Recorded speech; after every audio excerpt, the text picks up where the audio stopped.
the supplement that almost everyone should take, creatine. This video will cover what creatine is and how it works, why you should consume it, how to and how much you should consume. Creatine is one of the most researched and effective supplements available to improve athletic performance, increase muscle mass and strength, prevent injury, provide neuroprotective effects, and improve disease states. Its safety as a supplement is also well known.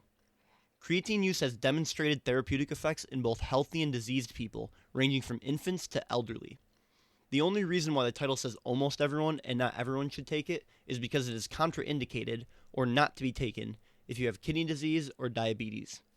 Other than that, there's almost no reason why everyone shouldn't take it, as it has both physical and cognitive benefits with an incredible safety rating and little to no side effects. We will dive deeper into these benefits, but first, let's break down how creatine works. Creatine is an organic compound found in vertebrates that facilitates the recycling of adenosine triphosphate, or ATP. This is the primary energy currency of the cell, and it is found primarily in muscle and in brain tissue. This is how recycling occurs. ATP contains 3 phosphates which are bound together. When that bond breaks and one phosphate is released, energy is also released, which can be used by the body. ATP is now ADP with 2 phosphates. It must become ATP again to repeat this process to generate new energy. A creatine molecule bound to phosphate, called phosphocreatine, donates its phosphate group to make ADP into ATP again, making it readily available for energy use. So, in short summary, more creatine means more available ATP, which means more available energy for a longer period of time. Given that creatine acts on the brain as well, there are also cognitive benefits to creatine consumption. Studies show that oral creatine administration improves short-term memory, intelligence, and reasoning of healthy individuals. Creatine is an extremely safe supplement. There are minor short-term side effects to taking creatine, but in fact, most people don't notice anything.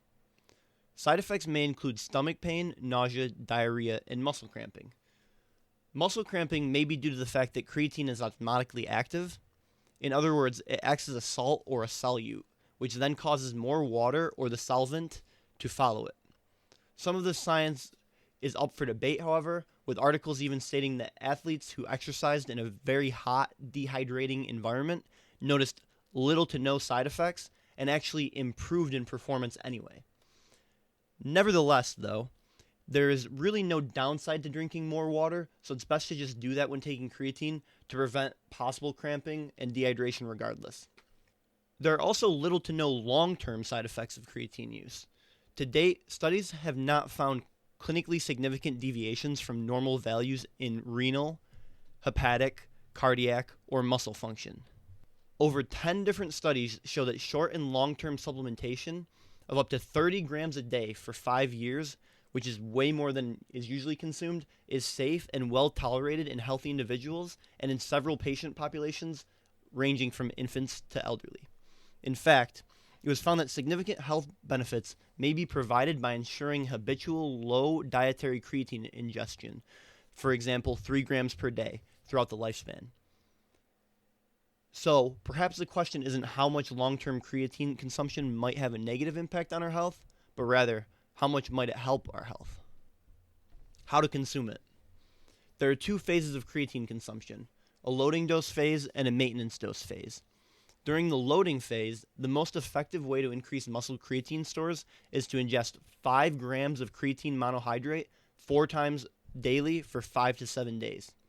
This is about 20 grams per day in total, or you can be more precise and take 0.3 grams per kilogram of your body weight per day. After this, your maintenance dose should be about 2 to 5 grams per day, or 0.03 grams per kilogram. Creatine is naturally found in meat and fish, but it would take about 2,100 calories of salmon alone to reach 2.5 grams per day, which is about the average maintenance dose. So, if you ate nothing but salmon or beef all day, you would likely still be unable to ever reach an appropriate loading dose or a full maintenance dose of creatine even. So again, creatine is one of the most useful supplements, one of the most researched supplements, and one of the safest supplements that you can take. I hope this video helped you out. If you have any other questions or future video requests, please comment below. Please like and subscribe for more evidence-based content coming to you on a weekly basis. Thanks for watching.